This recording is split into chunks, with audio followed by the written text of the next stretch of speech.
Bueno, hablar del mareo crónico es un tema complejo eh, y puse ese slide porque me voy a robar un chiste de otro médico, que es que ese no es el paciente, sino que es el médico, ¿no? Cada vez que nosotros tenemos un paciente que viene con mareo crónico, generalmente es un paciente que ya consultó a un montón de otros especialistas, ya tiene hechos un montón de estudios y, digamos, cuando llega el paciente, ya sabemos que es un paciente que nos va a durar más de 15 minutos la consulta y que vamos a tener que es un real desafío, digamos, para el médico. A veces está fácil y salta a la luz, pero muchas veces no es tan fácil llegar al diagnóstico.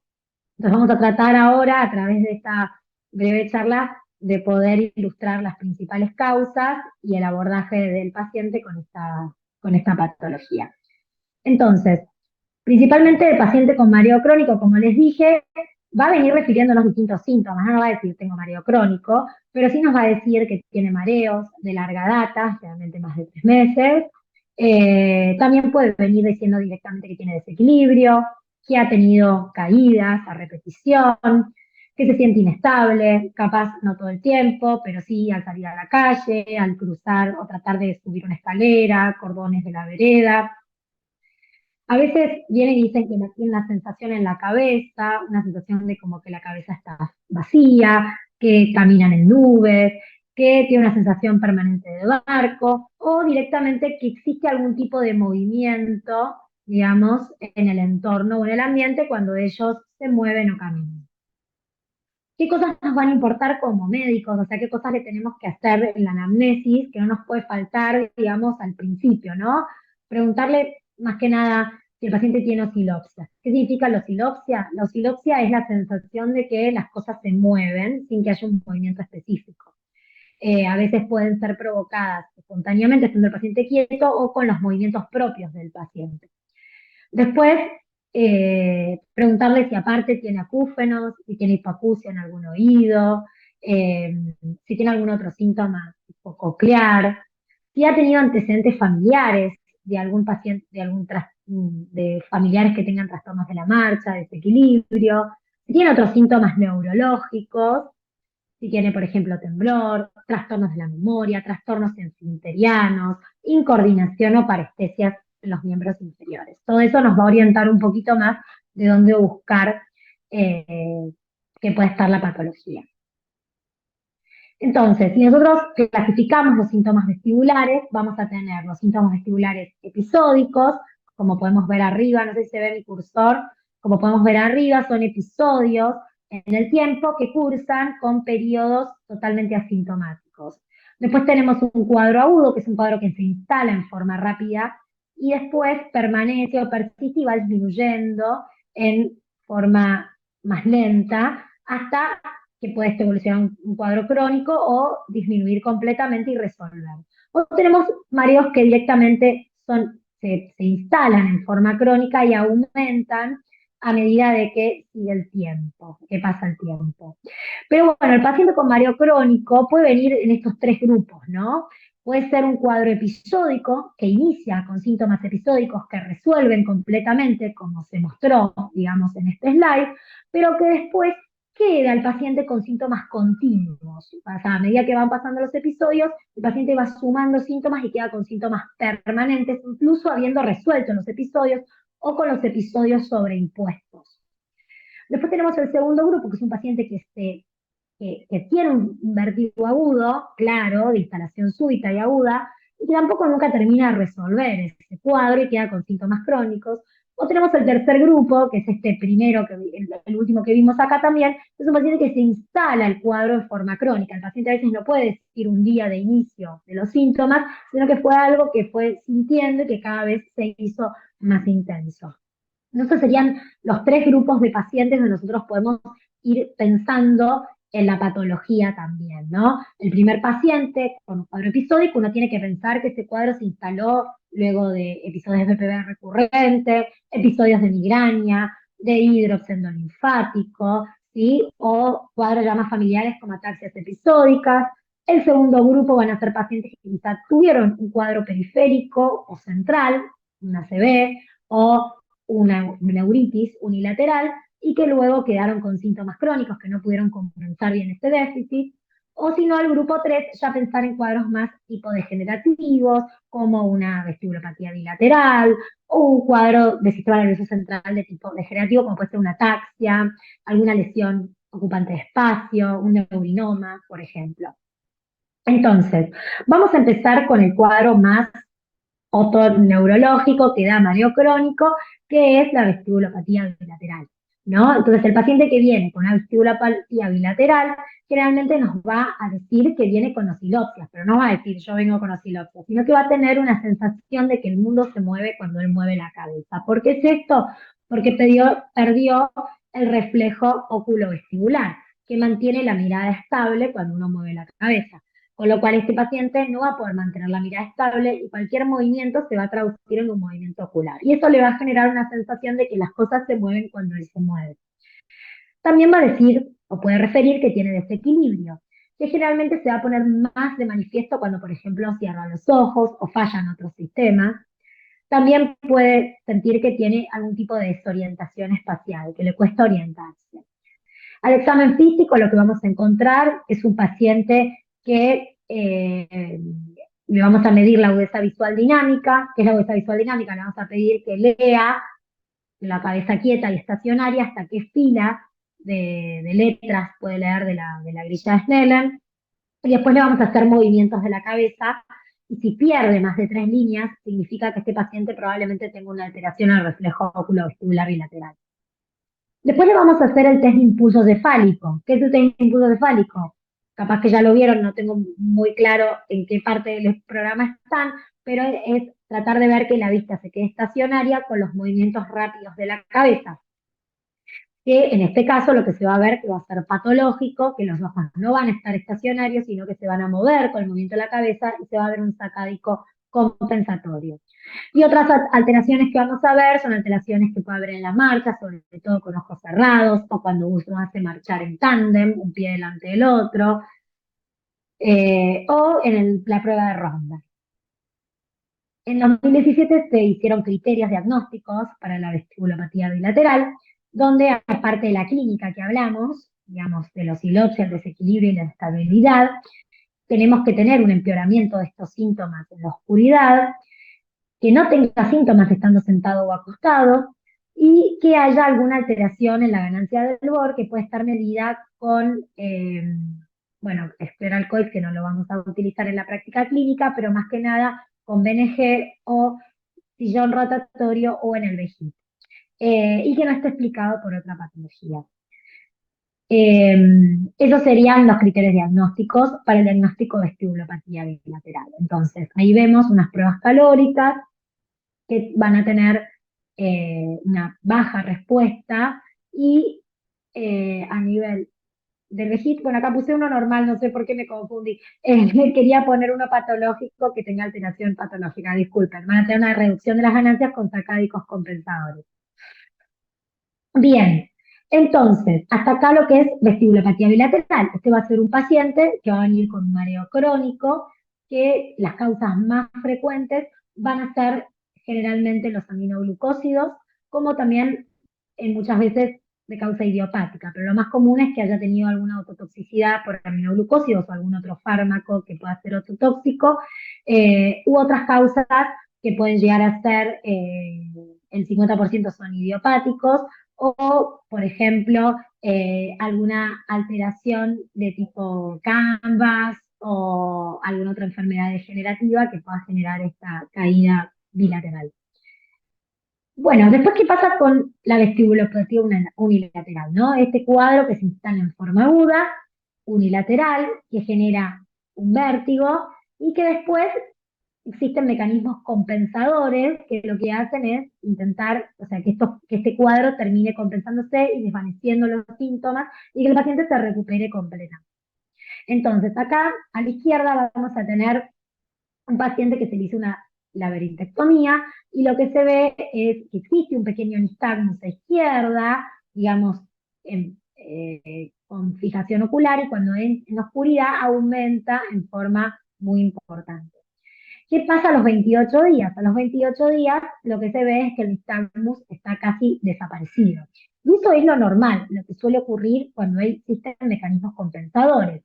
¿Qué mecanismos hay? Principalmente centrales, lo que más se ven como mecanismos de compensadores o se han estudiado están a nivel de los núcleos vestibulares, en el tronco del encéfalo, a nivel del cerebelo, pero también se estudió que existe un sistema cortical perceptual que también influye sobre estos mecanismos compensadores. Entonces, lo que se vio es un poco, bueno, porque hay pacientes que compensan y compensan bien, y hay pacientes que no, que quedan con síntomas crónicos. Bien, acá tenemos cuadros con vestibulopatía unilateral. Acá puse bien el VEGIP, perdón, el otro. Que tenemos acá una vestibulopatía unilateral, se ve una disminución de la ganancia con sacádicos compensadores, ¿sí? Unilateralmente. Del otro lado se ven las ganancias normales, sin los movimientos sacádicos compensadores. Y acá podemos ver lo mismo en las pruebas calóricas, ¿no? Lo que vemos es una disminución de la respuesta a las pruebas calóricas con respecto al oído contralateral. Eso en cuanto a lo que es el diagnóstico es bastante claro y me parece que lo van a tener en otras charlas. Pero bueno, entonces ahora lo que decíamos, ¿por qué hay pacientes que recuperan y otros que no? Y bueno, lo que se vio es que existen varios factores que pueden interferir con una correcta compensación. Y lo que tiene que tratar de hacer el médico cuando recibe a estos pacientes es tratar de evitar o identificar esos factores para evitar que este cuadro se cronifique. Los factores que se vieron, bueno, la edad, que es algo no modificable, pacientes más ancianos tienen más dificultades y más comorbilidades para poder, de alguna manera, compensar, ¿no? Porque pueden tener también trastornos centrales, ya degenerativos o adquiridos, trastornos periféricos, etcétera, que pueden hacer, especialmente tienen polifarmacia, otros cuadros que hacen que sea más difícil la compensación, se mueven menos, ¿sí? Otro factor que se dio fue la migraña activa. Un paciente con una migraña activa puede también hacer que se cronifiquen los síntomas, bueno, un poco llegando a la charla anterior. Pacientes que tengan lesiones cerebelosas previas o alguna alteración cerebelosa, como vimos, es uno de los centros que compensan.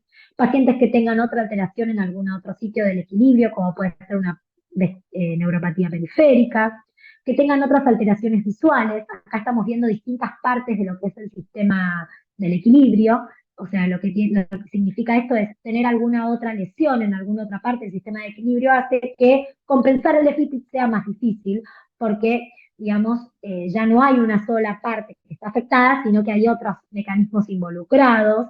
Por ejemplo, que tenga una agudeza visual baja, que tenga, por ejemplo, cataratas, estrabismo, etcétera, que son todos factores que interfieren con una correcta compensación. Factores que reducen los movimientos, como puede ser, por ejemplo, tener alguna patología cervical, problemas psicosociales, intervenciones médicas que hagan que no puedan moverse adecuadamente, drogas antivertiginosas o tranquilizantes, interfieren con la compensación central. Muy importante no dar drogas antivertiginosas ni sedantes en pacientes que tienen una vestibulopatía aguda por más de 3 días. Y bueno, como dijimos, situaciones que hagan que uno no se pueda movilizar o un miedo excesivo, mucho miedo hace que los pacientes se queden quietos y que eviten o generan eh, muchas conductas evitativas que lo que hace es justamente evitar que haya una correcta compensación. Bien, pasando un poco a otras causas, ¿no? Si vamos a trastornos centrales que pueden generar vértigo crónico, tenemos el neurinoma del acústico, como podemos ver en esta lesión a nivel izquierdo. Un neurinoma, bueno, ya lo deben conocer de memoria, los que son todos otorrinolaringólogos. Después, la hidrocefalia, lo más conocido es la hidrocefalia normotensiva, es un cuadro de aumento de la presión de lo que es el aumento de la cantidad de líquido cefalorraquídeo con respecto a lo que se reabsorbe, y eso va a generar no solo trastornos de la marcha y la estabilidad, sino también pueden generar trastornos anfitrianos y cognitivos, por eso a lo que íbamos con la anamnesis. Después, otros síntomas como ACV, digamos lesiones centrales, cerebelosas principalmente, pueden generar trastornos del equilibrio y mareos crónicos, vértigo crónico. También las lesiones extensas de sustancia blanca, se estudió que pueden generar mareos crónicos. Ataxias cerebelosas, hereditarias y adquiridas, obviamente no nos vamos a meter ahí porque es un largo capítulo, tendríamos que dar una clase, pero a lo que va al otorrinolaringólogo y lo que ustedes pueden llegar a ver, hoy lo más común que se ve es el canvas, que tiene una afectación vestibular bilateral y tiene un gen que si bien hoy no se puede hacer en Argentina, sí se está viendo en el exterior que se puede hacer y que es mucho más frecuente de lo que uno pensaba antes. Eh, y por último, enfermedades de tipo extrapiramidales, como el Parkinson o los parkinsonismos, pueden cursar con mareos e inestabilidad como un síntoma. Y muchas veces en los pacientes que vienen con un cuadro de mareos e inestabilidad, no le encontramos causa, los estudiamos, muchas veces los citamos de vuelta en 6 meses y los volvemos a revisar, porque puede ser uno de los síntomas que están empezando y después aparecen, digamos, los otros trastornos extrapiramidales que nos dan el diagnóstico. Entonces, si vamos a las patologías más periféricas, que pueden dar trastornos también eh,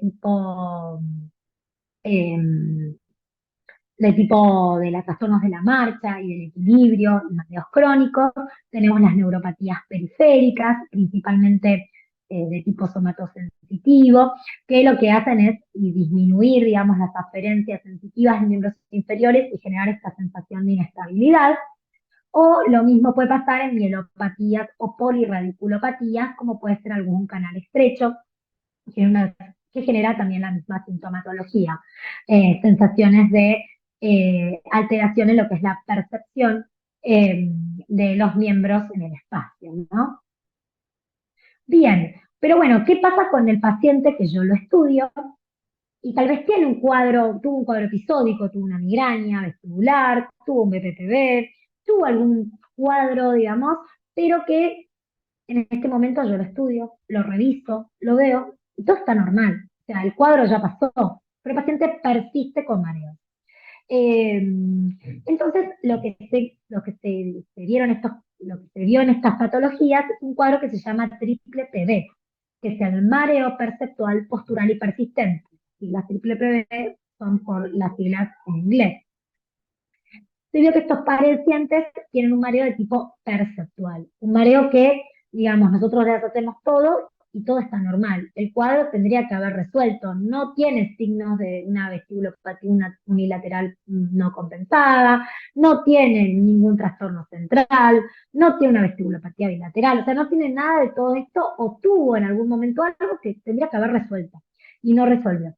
Entonces, se crearon estos criterios diagnósticos, esto lleva un tiempo, todo un tiempo, que al principio esto se llamaba un mareo crónico subjetivo, fue evolucionando en el tiempo hasta que se juntó la Sociedad de Barani y generó estos criterios para este tipo de enfermedad, que es bastante básico, son pacientes que tienen estos mareos o desequilibrio, generalmente tienen un vértigo que es no rotatorio, pero pueden tener una sensación de movimiento tipo sensación de barco, la mayoría de los días por los últimos 3 meses. Duran horas y van aumentando y disminuyendo, digamos, a lo largo del día. No necesariamente tienen que estar presentes durante todo el día, pero sí la mayor parte del día. Los síntomas generalmente aparecen espontáneamente, no hay un precipitante, pero sí tienen agravantes. Los agravantes son la postura de pie o erguida, movimientos activos o pasivos, o sea, que significa que el paciente esté en movimiento o que tenga o que esté arriba de un auto, o sensación de movimiento del entorno, y exposición a estímulos visuales complejos también generan esto. Por ejemplo, si va a un lugar que está muy concurrido, un supermercado, sale a la calle, en mi casa estoy perfecto, pero salgo a la calle y me caigo. Muchas veces estos pacientes experimentan mareo visual, que es que ciertos patrones, por ejemplo, generan el mareo, como pueden ser la celda peatonal, ciertos patrones tipo optoquinéticos generan, digamos, esta sensación de mareo. Generalmente tuvieron un precipitante, que puede haber sido vestibular, neurológico, algún otro trastorno médico, o directamente un distrés psicológico, que fueron los que desencadenaron este cuadro, fueron los factores iniciales o precipitantes, que pueden no estar más presentes en el momento, pero generaron estos síntomas crónicos. Los síntomas, estos generan un distrés significativo y tienen un alto impacto funcional. Estos son pacientes que vienen al consultorio y te dicen, mi vida cambió, doctor, hace 2 años, que no puedo hacer mi vida normal, no hago más deporte, no salgo con mis amigos, no puedo ir a trabajar. O sea, son gente que realmente su vida se vio paralizada por este mareo o estos síntomas que tienen. Y obviamente que no pueden ser explicados por ningún otro desorden de estos que estuvimos charlando. Entonces, este gráfico ilustra un poquito todo esto que estuvimos charlando, ¿no?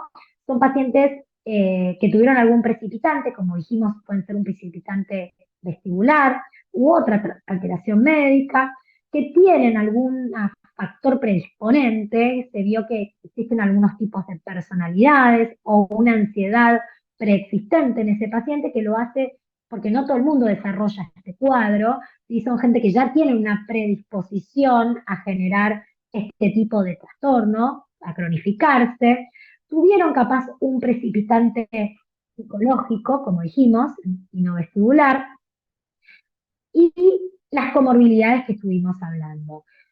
En el medio de todo esto, digamos, está el triple PD, y es un poco lo que ilustra mejor todo este cuadro. Pero ¿qué pasa? Son pacientes que entran en un círculo vicioso, porque este cuadro de mareo les genera más ansiedad, más depresión, se aíslan, generan conductas evitativas, y eso hace que el cuadro no termine de mejorar, sino que se vaya agravando.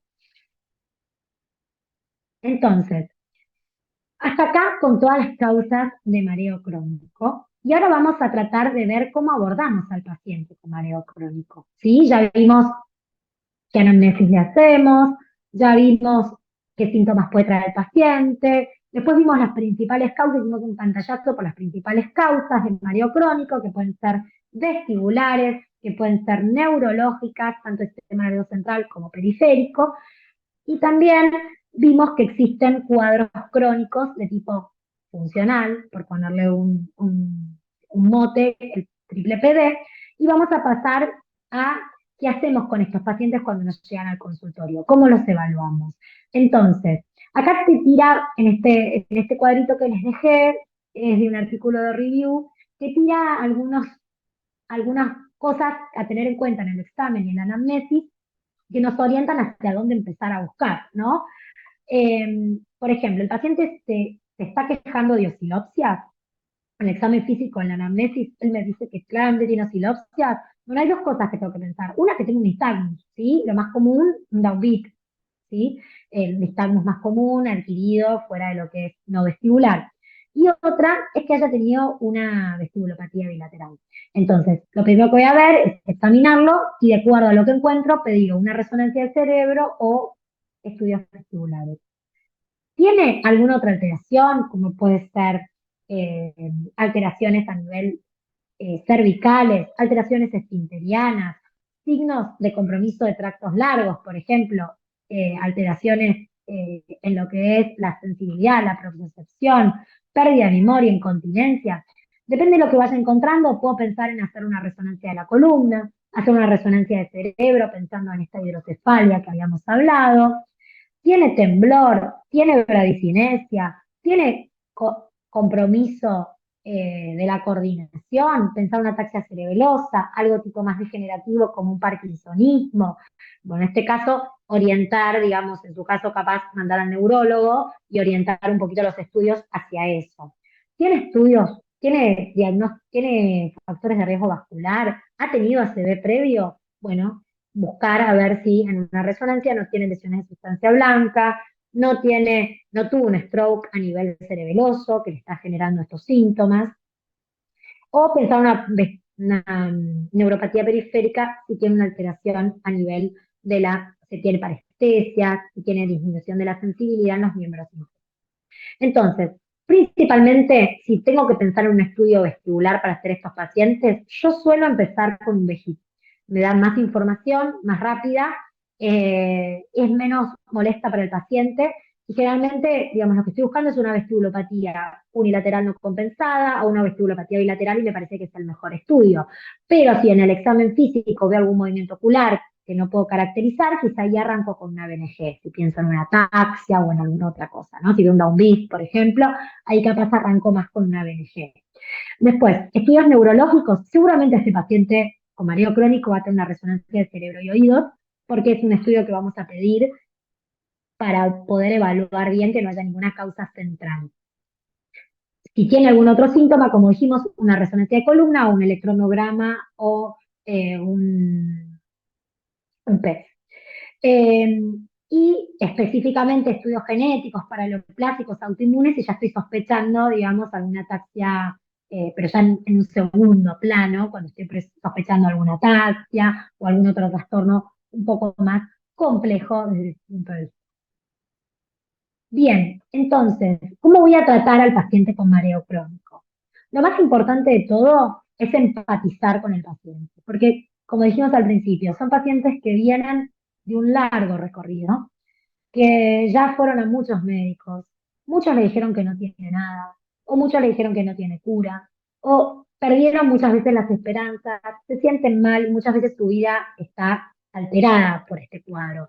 Entonces, lo más importante es decirle al paciente, mira, yo te entiendo y explicarle en un lenguaje que pueda entender lo que le está pasando, cuál es la causa y qué es lo que se puede hacer para mejorarlo. Después, si hay una patología específica identificada, tratar esa patología. ¿Qué quiero decir? ¿Tiene un BPPV? Le trato el BPPV. ¿Tiene una migraña vestibular? Trato la migraña vestibular. O sea, intento tratar la patología específica que encuentro si es que la encuentro. ¿Por qué? Porque eso puede aliviar gran parte de la sintomatología y después yo veo qué es lo que queda y cómo lo voy a seguir tratando. Puede ser un paciente con un triple PD que tenga una migraña vestibular. Puede ser un paciente con triple PD que haga episodios de vértigo posicional. Entonces, tratando esa patología específica, yo muchas veces puedo, de alguna manera, mejorar mucho o gran parte de sus síntomas. Después, la rehabilitación vestibular en estos pacientes, en muchos de los casos, como ser la vestibulopatía bilateral, como ser la vestibulopatía unilateral, es muy importante. Y tener un kinesiólogo que esté bien formado y que entienda estas patologías también es muy importante. O sea, no alguien que sepa solamente hacer las maniobras de reposicionamiento canalicular, sino alguien que realmente sepa acerca de la patología vestibular y este tipo de cuadros crónicos que requieren un tiempo mucho mayor y muchos ejercicios que progresivamente vayan complejizando. Y muchas veces hay que sumar marcha y equilibrio en estos pacientes, no solamente ejercicios del BOR, sino también ejercicios que sean de marcha y equilibrio.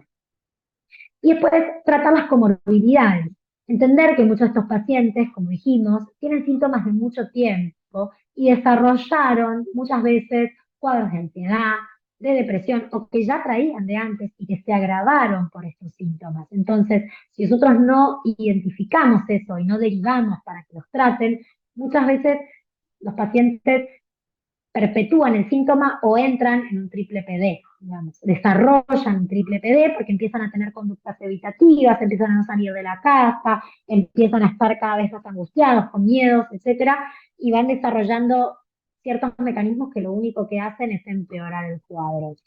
Y por último, la terapia cognitivo-conductual es una terapia que se vio, que ayuda mucho en pacientes con triple PD, en combinación con la rehabilitación vestibular, y en algunos casos utilizan IRS, inhibidores de la captación de serotonina, como parte del tratamiento, ¿no? Un poco tratando estas comorbilidades que hablamos, y como el tratamiento puntual del triple P.